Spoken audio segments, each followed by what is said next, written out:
ആയിരിക്കുന്ന കർത്തൃദാസന്മാർക്കും ഇവിടെയായിരിക്കുന്ന മാതാപിതാക്കൾക്കും സഹോദരി സഹോദരന്മാർക്കും വേദപരിതനായ യേശുക്രിസ്തുവിന്റെ നാമത്തിൽ എന്റെ സ്നേഹവന്ദനം.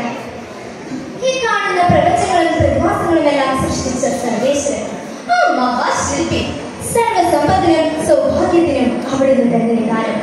ആ പാതാരബിന്ദുകളിൽ നമുക്ക് പ്രണാമം അർപ്പിക്കാം. വിശ്വകലാകാരൻ, ദൈവം വിശ്വകലാകാരൻ, മണ്ണിലും വിണ്ണിലും കാറ്റിലും കടലിലും കാണുന്ന ദിവ്യപരിഭവ, മണ്ണിലും വിണ്ണിലും കാറ്റിലും കടലിലും കാണുന്ന ദിവ്യപരിഭവ. പല കഥകളും യേശു നമുക്കായി പറഞ്ഞു തരുന്നത്.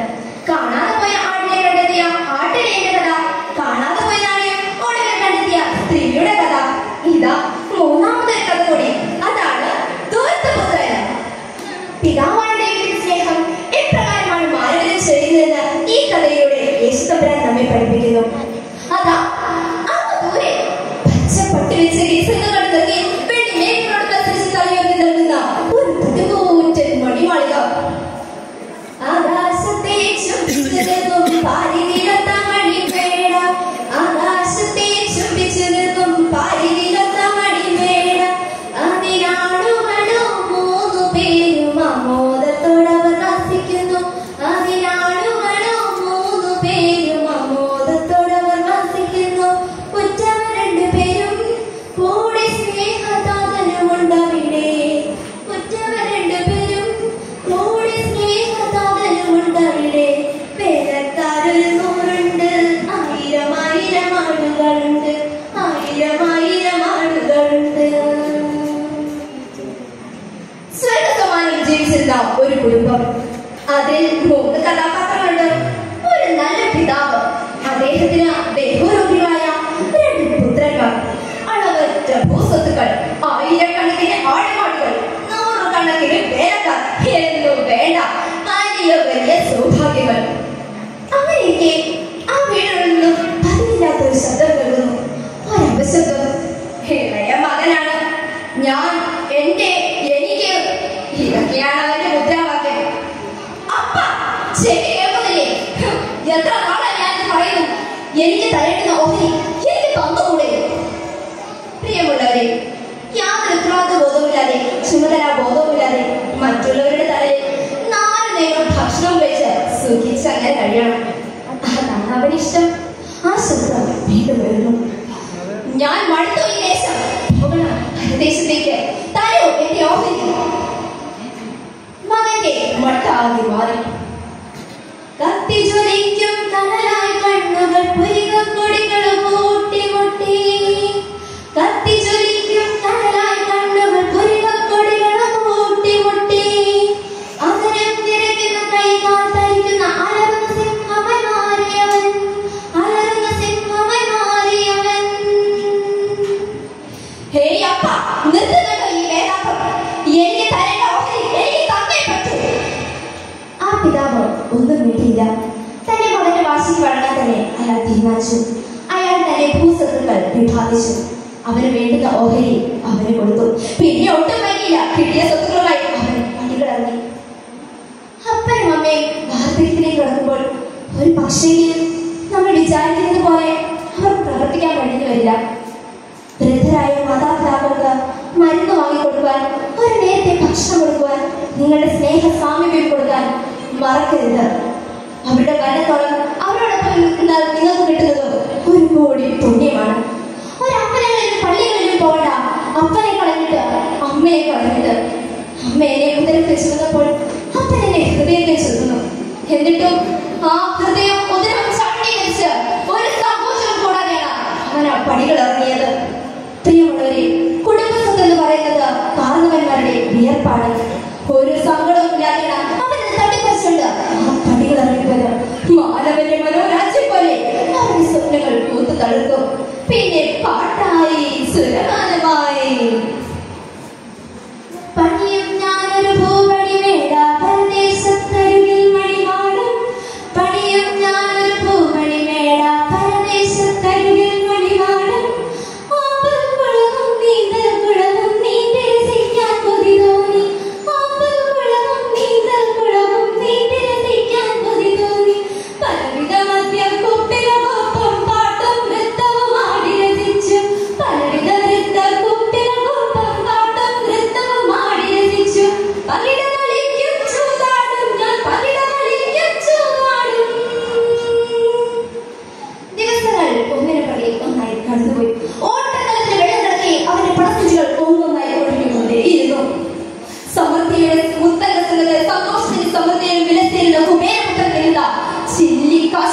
ഒരു വാതിലുകളും അവന് വേണ്ടി തുറന്നില്ല. അവന്റെ മേശയിൽ ഊട്ടി രസിച്ചവർ, കുടിച്ചു മറിച്ചവർ, ചൂത് കളിച്ചവർ, കടം വാങ്ങിയവർ ഇല്ല. അവനെ സഹായിക്കാൻ ആരും തന്നെ ഇല്ല. പണമുണ്ടോ പണമുണ്ടോ പരദേശി, പണമില്ലേ പോകടോ, പണമില്ലേ നീ വെറും പിടമാണടോ. പണമുണ്ടോ പരദേശി, പണമില്ലേ പോകടോ, പണമില്ലേ നീ വെറും പിടമാണടോ. കൂട്ടാരും കൂടില്ല നിങ്ങൾ പോലും കാണില്ല, കൂട്ടാരും കൂടില്ല നിങ്ങൾ പോലും കാണില്ല. അപ്പോഴേ ഇത് കയറെടുക്കാനെന്താ സത്രമാണോ? ഇറങ്ങണ കൊല്ലം മദീന. നീയോ? അതെ, മദീന തന്നെ. എന്താ ഇങ്ങനെ കുറിച്ച് നോക്കുന്നത്? കുബേരപുത്രൻ പോലും കുബേരപുത്രൻ, ചില്ലി കാശ് പോലും കയ്യില്ല. കടന്നു പോലത്ത് പോയി പിച്ചെടുക്കാൻ നോക്കും. അവൻ ആ പടികളാണ്. എന്തെന്നില്ലാത്ത ഒരു മനോഭാരം അവന്റെ മനസ്സിനെ അലട്ടുന്നുണ്ടായിരുന്നു.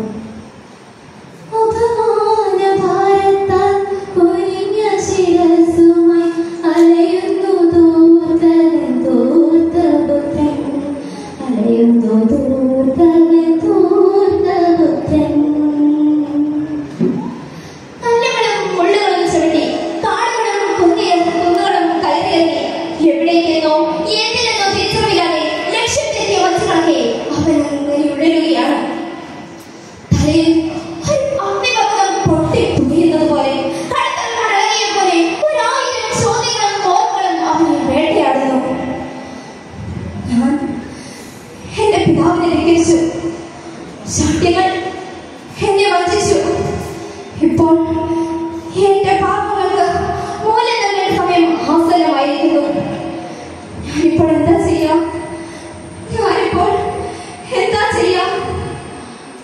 മനസ്സിന്റെ തുലനങ്ങൾ പൊട്ടി തകർന്നൊരു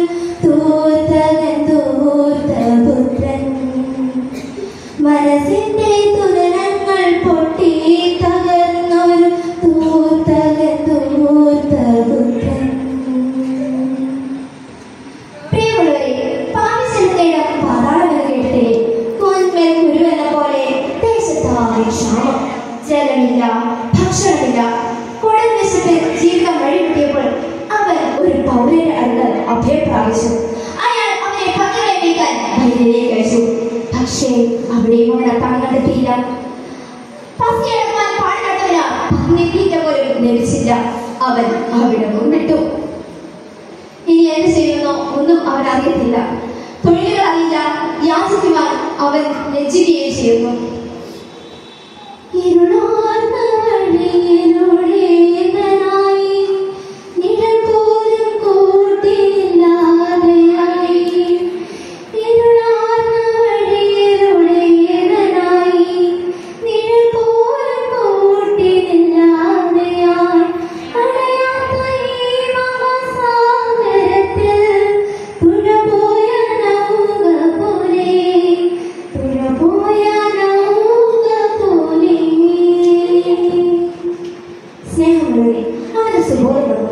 അവന്റെ ശിരസിൽ പശ്ചാത്താപത്തിന്റെ തീക്കനൽ ആളി പടരുന്നുണ്ടായിരുന്നു.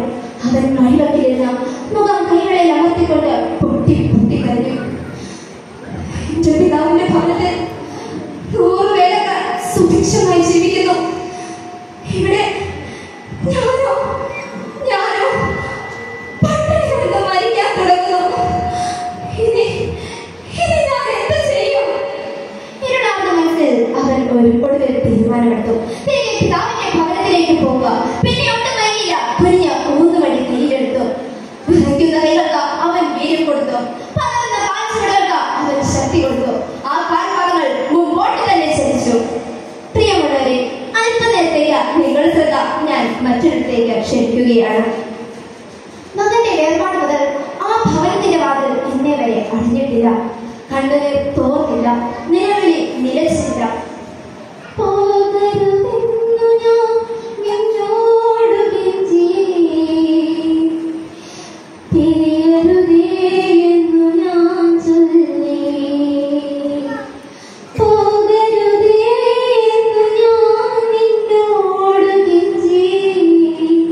പിരിയരുതേ എന്നു ഞാൻ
അയാൾ കൽപ്പിച്ചു.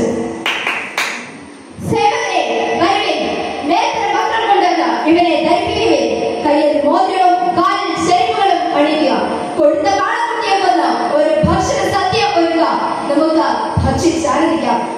എന്റെ മകനെ എനിക്ക് നഷ്ടപ്പെട്ടിരുന്നു, ഇപ്പോഴിതാ വീണ്ടും കെട്ടിയിരിക്കുന്നു. പ്രിയമുള്ളവരെ, ആ ഭവനം വീണ്ടും സന്തോഷത്താൽ അലതല്ലാൻ തുടങ്ങി. സദ്യാവട്ടങ്ങളുണ്ട്, വാദ്യഘോഷങ്ങളുണ്ട്, സദ്യാവട്ടങ്ങളുണ്ട്, വാദ്യഘോഷങ്ങളുണ്ട്, കൽഭരണിയും നല്ല മുന്തിരിച്ചാറുമുണ്ട്, കൽഭരണിയും നല്ല മുന്തിരിച്ചാറുമുണ്ട്. തപ്പും തകിലും കുഴലും കിന്നരങ്ങളും കേൾക്കണില്ലയോ, തപ്പും തകിലും കിന്നരങ്ങളും കേൾക്കണില്ലയോ. ആശ്വാസത്തിന്റെയും സമാധാനത്തിന്റെയും പേരിലാഴ്ത്താൽ ആ ഭവനം വീണ്ടും ശബ്ദമുള്ളതുമായി. നാടറിഞ്ഞു, നാട്ടാരറിഞ്ഞു, അന്യമാണവരെ തിരിച്ചു വന്നിരിക്കുന്നു. തന്റെ പ്രിയപുത്രന്റെ തിരിച്ചു വരവിൽ വാദ്യഘോഷങ്ങളുണ്ട്, നൃത്തഘോഷങ്ങളുണ്ട്, സദ്യയുണ്ട്, അങ്ങനെ വലിയ വലിയ പരിപാടികളാണ്. അങ്ങനെ ആ കുടുംബം വീണ്ടും സന്തോഷത്താൽ അലതല്ലുന്നു. യേശുവിൻ പ്രിയരെ, വിശുദ്ധ ഗ്രന്ഥത്തിൽ നാം വായിക്കുന്ന ഈ തിരുവചന വേദഭാഗം വെറും ഒരു പിതാവിന്റെയും രണ്ട് പുത്രന്മാരുടെയും മാത്രം കഥയല്ല. നമ്മുടെ പിതാവായ യേശു ക്രിസ്തുവിൽ നിന്ന് അകന്നു മാറി പാപികളായും ദൂർത്തരായി മാറുന്ന നമ്മുടെ ഓരോരുത്തരുടെയും കഥയാണ്. കാണാതെ പോയ ആടിനെ തേടി തന്റെ ജീവനെ ബലിയേകിയ യേശു ക്രിസ്തു സത്യത്തിൽ ഒരു സ്നേഹ ദൂർത്തകൻ തന്നെയായിരുന്നു. പാപികളായ നമുക്ക് ഓരോരുത്തർക്കും വേണ്ടി ആ സ്നേഹം കാൽവരി ക്രൂശിൽ യാഗമായി അർപ്പിച്ചു. ആ സ്നേഹത്തെ നമുക്ക് മഹത്വപ്പെടുത്താം, സ്തുതിക്കാം, ആരാധിക്കാം. അവിടുന്നല്ലോ ശക്തി, അവിടുന്നല്ലോ രാജ്യം, അവിടുന്നല്ലോ മഹത്വം, അവിടുന്നല്ലോ ശക്തി, അവിടുന്നല്ലോ രാജ്യം, അവിടുന്നല്ലോ മഹത്വം. ദൈവം നമ്മെ ധാരാളമായി അനുഗ്രഹിക്കട്ടെ. ആമേൻ.